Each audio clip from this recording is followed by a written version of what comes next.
Hi, I'm Nolan Beilstein, and welcome to another episode of Gen Z in Manufacturing, a series where I talk with young workers about their jobs in manufacturing and what they look for from an employer. For this episode, I welcome Kyle Goodman, a 23-year-old project engineer at Buffalo Manufacturing Works, a nonprofit R&D organization operated by engineering consultancy EWI that helps small and medium manufacturers understand and implement new automation technologies.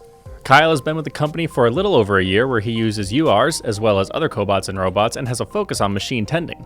In this episode, Kyle and I discuss how his experience with cobots and internships brought him to his current position, why his company's type of work attracted him to the job, and the role Gen Z can play in the development of cobots. Well, thanks for joining us, Kyle. But my first question was just, how were you introduced to the engineering field?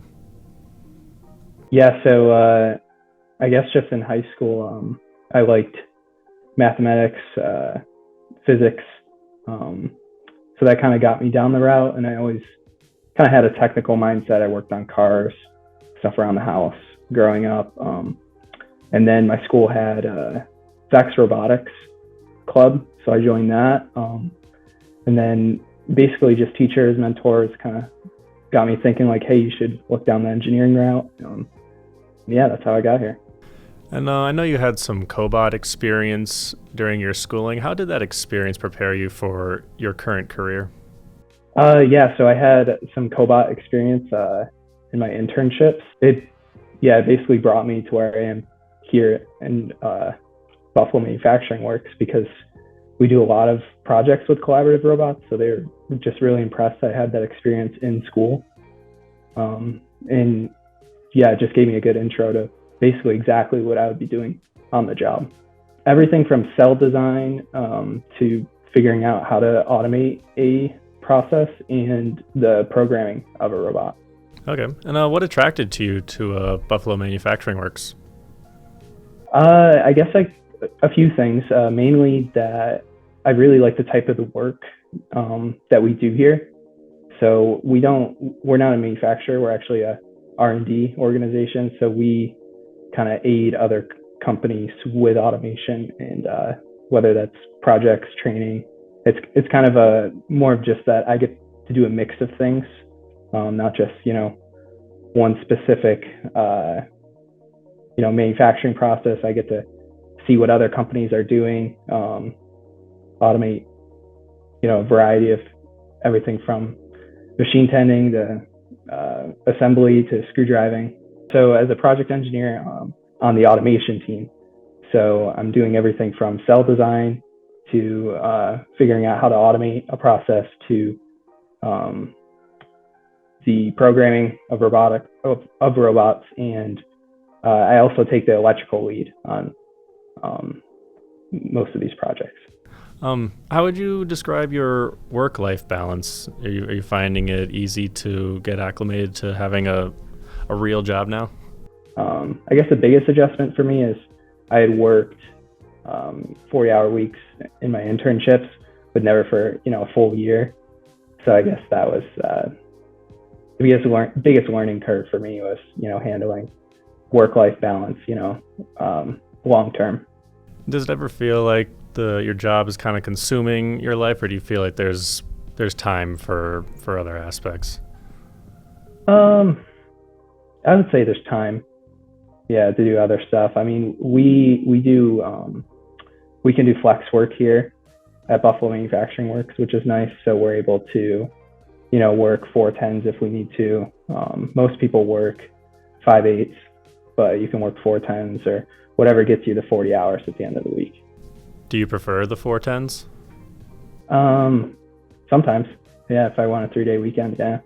Have you ever run into a generational divide at any point in your life while you're pursuing this career? Have you ever run into something like that?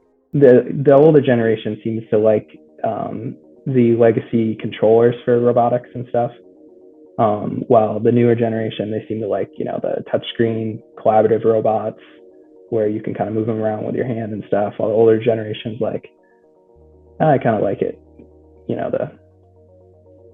the old way, how industrial arms were for the past 20-30 years. Do you ever find yourself teaching the older generation how to more accurately work with these cobots?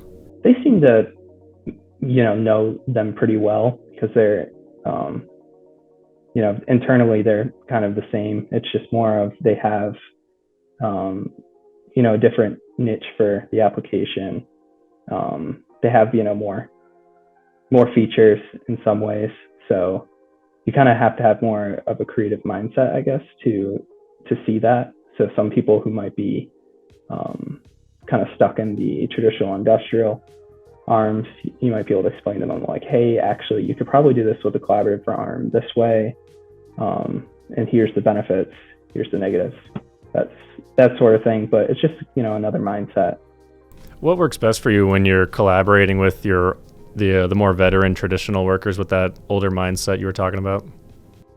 I would say what works best is kind of just hearing what they have to say, what they their opinions, gathering all of that, and then if you have any ideas to bring to the table, do it in the most respectful way, but also don't be afraid to be like, hey, this might be a better way of approaching this. And as you're working with the businesses that your company assists, are you finding that they're asking for things from Cobots that aren't quite available yet? Yes and no. I guess the biggest challenge with collaborative robots is sometimes they don't have the speed that a manufacturer might want, or they might not have the payload. But now we're starting to see collaborative robots that are, these newer collaborative robots that have longer reach, longer payload, and then ability to move faster. So I think that gap is slowly starting to shrink. And as these cobots become more and more developed and more relevant, what role do you think the Gen Z demographic can play in the development of cobots? I guess just having, that mindset that cobots have their use, and they're not. You shouldn't, immediately weed them out because they're a cobot, and you're thinking we got to, automate this process as fast as possible, as efficient as possible, because collaborative robots bring just different ideas to the table. They're a lot easier for someone to pick up and learn. They don't require that cage around them, so you can have people interacting with them more regularly. So yeah, I guess I see them as kind of bridging a gap between people who might not typically say, oh, I could program this robot, because now it's a lot easier and you can interact right with it. I think so. One of the things that I did want to bring up about the collaborative robots is kind of that idea that the Teach Pen looks so much like an iPad, and a lot of Gen Zers growing up, we started using iPads, iPods, touchscreen devices early on. So when you pick up one of these newer collaborative robot Teach pendants, they kind of internally work, similar to a game, right? Like it's very easy to program. It's not, typed out code, it's drag and drop programming. So I see that aiding Gen Zers because that's kind of how our mind already works. I'm Nolan Beilstein, and this is Gen Z in Manufacturing.